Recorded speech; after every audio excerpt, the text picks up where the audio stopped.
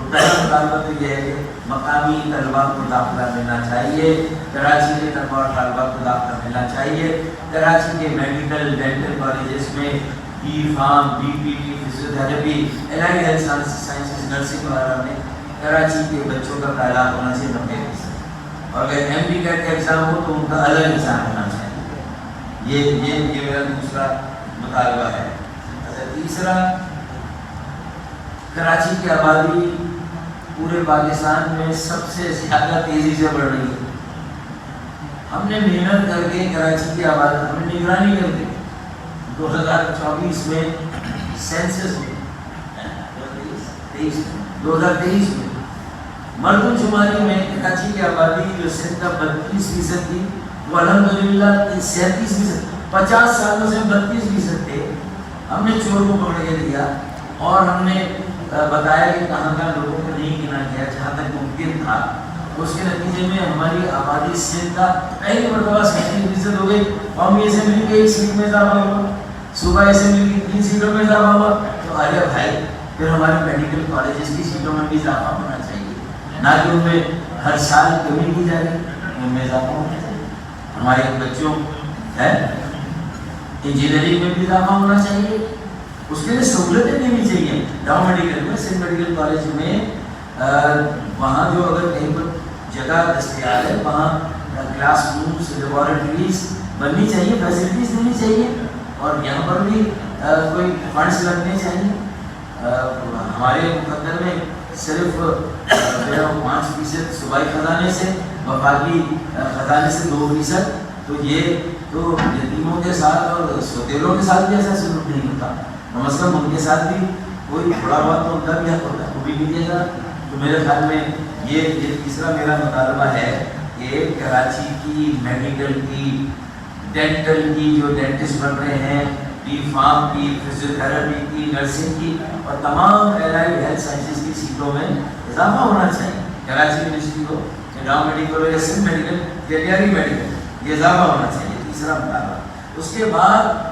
اب ایک اور تلوار ہے جسے بنا جائے کہ اگر کسی کو داخلہ مل جائے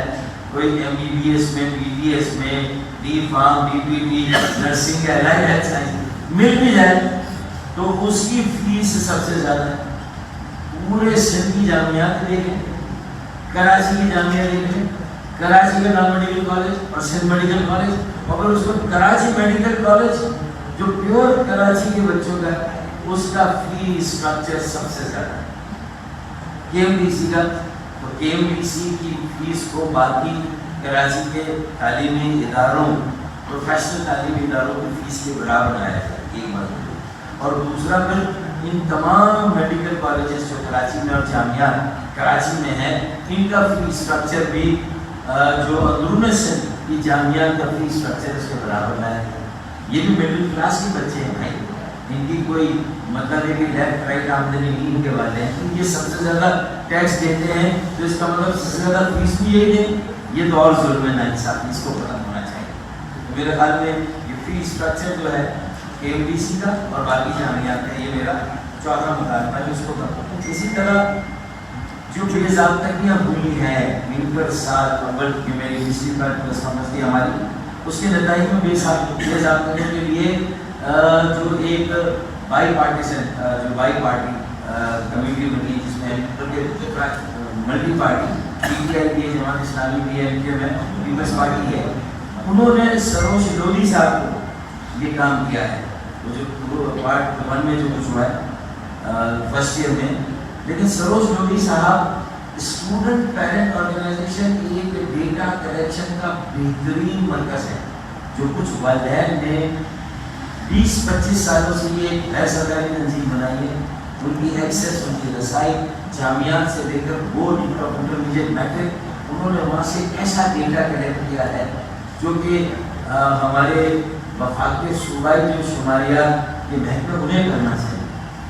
نجم مرزا نام ہے اس کے، جو ایک بڑے لیڈر ہیں ہمارا، یہ بڑے ندیم مرزا، نجم مرزا ہمارا ہے، ندیم مرزا نام۔ تو ندیم مرزا صاحب کی جو کاوشیں کوشش، تو سروش لودھی صاحب کو ندیم مرزا صاحب کو بھی اپنے ساتھ بٹھانا، جو ان کے پاس فیکٹس ہیں، اور یہ بے ضابطگیوں کو، اچھا یہ صرف مطلب یہ نہیں کہ آپ ٹوٹل نمبر چیک کر رہے ہیں، بلکہ یہ پورا پیپر اسیس ہونا چاہیے۔ اچھا اسی طرح جو ایم ڈی کیٹ کے نتائج دیے گئے اس میں صرف کراچی یعنی جو سندھ میں ایم ڈی کیٹ میں وہاں بچوں کو پیپر نہیں دے رہے، پنجاب میں، اسلام آباد میں، بلوچستان اور کے میں انہیں پیپر دے دیا گیا تاکہ وہ خود چیک کریں۔ بک کی دی گئی ہے، صرف ٹوٹل کی دی گئی ہے، اس سیکشن کے اتنے نمبر اے بی سی ڈی جو 5 سیکشنز ہوتے ہیں، لیکن اب جو کوشچنر ہے وہ پورا نہیں کیا، تو کوشچنر دیا جائے ایم ڈی کیٹ یہ ٹیسٹ میں جو طالب علم بچے اپیئر ہوئے تھے انہیں ان کے کوشچنر پورا سوال نامہ ان کو دیا جائے، یہ بھی ایک ہے۔ پھر انٹرمیڈیٹ یہ جو نتائج ہے اس کی باضابطہ کیا سروج لودھی صاحب ایسی تنظیموں کے ساتھ کوآرڈینیشن کریں، انہیں بھی اپنے ساتھ ملائیں اور پوری سسٹم کو اسیس ہونا چاہیے، چیکنگ کے نظام کو اسیس ہونا چاہیے، اور کتنا وقت چیکنگ کے لیے دیا جائے، کون سے اساتذہ ہیں، 5 بڑے اساتذہ ہیں جو کہ متعین ہیں، پھر وہ اپنی مرضی سے نیچے یہ 5 اساتذہ ہیں کون ہے، یہ کون ہے؟ برسہ برس سے سال سے صرف یہ 5 اساتذہ ہیں جنہیں کہا جاتا ہے کہ یہ سارے 30,000 پیپر جو انٹرمیڈیٹ کے آپ چیک کریں، انٹرمیڈیٹ فرسٹ ایئر میں 5 یہ اساتذہ کون ہیں، ان کے نام کون ہیں، کہاں کے، ان کے اپنے ڈومیسائل کیا ہیں، ان کی اپنی جو لیول آف انٹیلیکٹ یا لیول آف ایجوکیشن کیا ہے، یہ بھی پتہ ہونا چاہیے۔ ندیم مرزا کی کوششوں سے میں نجم مرزا جو ہمارے ایم پی ہیں انہوں نے یہ جو بورڈ کی جو لسٹ آئی ہے سیکنڈ ایئر کی جس پر ایم ڈی کیٹ پڑھا ہوا، تو ہم نے ایک لیٹر لکھا ہے لیاقت یونیورسٹی آف میڈیکل سائنسز کو، اور ہم نے لیٹر لکھ کے ان سے پوچھا ہے، ہمارے نجم مرزا نے اکرام الجن نام ان کا شاید وائس چانسلر، اب یعنی پیپر لیا 70 آئی بی ایم کے خالی، اور اب یہ جو میرٹ لسٹ ہے یہ merit list complete merit list private medical colleges کے لیے فراہم کی ہے، یہ ایک اور لیٹر ہے ایسا ہی پرائیویٹ میڈیکل کالجز کی جو ٹوٹل اور کمپلیٹ لسٹ 2022-23 2023-24 میں دی گئی، اب 2024-25 میں وہ لسٹ نہیں ہے، 100 کر بھی لسٹ نہیں دی گئی، یہ سواب کر لے الگ یہ کیوں؟ اچھا ان بچوں کا ایپٹیٹیوڈ کیا تھا، ان کی چوائس کیا تھی، وہ کس کالج میں داخلہ چاہتے تھے، وہ بھی سیدھا اعراض ہے۔ ہم نے کہا ہے کہ صرف میرٹ لسٹ قسطوں میں نہ دیں، اکٹھی دیں، کمپلیٹ دیں، اور اس کے ساتھ ساتھ جو ان بچوں کے ان کے ساتھ ساتھ ان کی انٹرمیڈیٹ کہاں کا ہے، ان کا میٹرک کہاں کا ہے، ان کا شناختی کارڈ کا نمبر کہاں کا ہے، ان کا رہنے کا شہر شناختی کارڈ بھی کیا ہے، یہ بھی بتایا جائے تاکہ دودھ کا دودھ اور پانی کا پانی، اور ہم جو کہہ رہے ہیں جو 930 سیٹیں بچنی کراچی والوں کے لیے، اس میں سے بھی آدمی سیٹیں کراچی والوں کے لیے، یہ ہمارا مطالبہ ہے کہ یہ جو پرائیویٹ میڈیکل کالجز ہیں ان کے لیے۔ اس کے بعد اور چیزیں بھی رہ گئی، لیکن آج کے موضوع سے براہ راست ہمارا نہیں ہے، وہ ہے یونیورسٹیز میں وائس چانسلرز کی تقرری کا جو بل دیا جا رہا ہے، یہ ایک اور جو ہے وہ قیامت برپا کی جا رہی ہے، اعلیٰ تعلیمی اداروں میں اپنی مرضی کے سیاسی جو ہے وہ لوگوں کو بھرتی کیا جائے بحیثیت وائس چانسلر، اپنے من پسند جو اپنے سیاسی مفادات کو سوٹ کرتے ہوں انہیں بھرتی کیا جائے وائس چانسلر، کیونکہ جو ایجوکیشنسٹ ہیں ان میں تو 4-5 ہیں جو کہ ان کے پاس ہیں، انہیں بھی ایڈاپ لگایا جائے کیونکہ وہ بھی میرٹ پر پورے نہیں کر رہے، جو ریکوائرمنٹ ہے اس کو پورے نہیں کر رہے، اسی لیے انہیں بار بار ایڈاپ لگایا جاتا ہے۔ ہائی کورٹ کہتی ہے ایڈاپ، وہ انٹرمیڈیٹ سے ہٹا کے پھر میٹرک میں، میٹرک سے ہٹا کے پھر انٹرمیڈیٹ میں، رجسٹرار جو وہ کیا کہتے ہیں کنٹرولر ایگزامینیشن رجسٹرار اور وائس چانسلرز کی جو سیٹس ہیں وہ ایجوکیشنسٹ کے پاس جانی چاہیے، تعلیمی اداروں آدھا جو تعلیم سے جن کا تعلق ہو انہیں ملنی چاہیے، نہ کہ بیوروکریٹس کو یا عام لوگوں کو، انہیں جو ہے وہ دکھایا جائے۔ ہم اس طرح کرتے ہیں اس بل کو، اور اس کے خلاف ہمیں اسی سطح پر جانا پڑا، ہم جائیں گے عدالت میں بھی جائیں گے، اور باقی چیزوں پر بھی ہم عدالتوں میں عدالت میں جانے پر غور کر رہے ہیں، وکیلوں سے مشورہ کریں۔ اساتذہ کی بھرتیاں بھی مستقل بنیادوں پر نہیں ہوتی، ایڈ ہاک پہ چلایا جا رہا ہے، کالج کے پرنسپل ایڈ ہاک پہ چل رہے ہیں، تو پھر میرے خیال میں پھر سندھ میں انتخابات بھی نہ ہوں اور یہاں وزیر اعلیٰ بھی میرے ڈاکٹر ہونا چاہیے. کیا ہے وزیر اعلیٰ بھی میرے ڈاکٹر ہونا چاہیے. جب تعلیمی اداروں کے وائس چانسلر کے ڈاکٹر ہیں, امتحانی بورڈ کے کنٹرولر, رجسٹرار اور چیئرمین حضرات جو ہیں وہ ڈاکٹر ہیں, تو پھر میرے خیال میں صرف کا وزیر اعلیٰ بھی میرے ڈاکٹر ہونا چاہیے, اسے بھی جو ہے وہ کوئی مستقل نہیں ہونا چاہیے. آخری مطالبہ یہ ہے کہ وائس چانسلر کی تقرری کے لیے اعلیٰ معیار کو مقرر کیا جائے. وہ میں نے کہہ دیا ہے. یہ تقریباً ساری باتیں جو پھر ہمارے پاس فی اسٹرکچر کا کمپیریزن ہے, ہمارے پاس ایڈمیشن پالیسی کی جو وہ ہے وہ بھی ہم آپ کے درمیان تقسیم کر دیں گے. لیکن آج کے یہ جو 7-8-9 نمبرات کے مطالبات کے یہ بھی ہم آپ کو سرکولیٹ کر رہے ہیں. Now the floor is yours.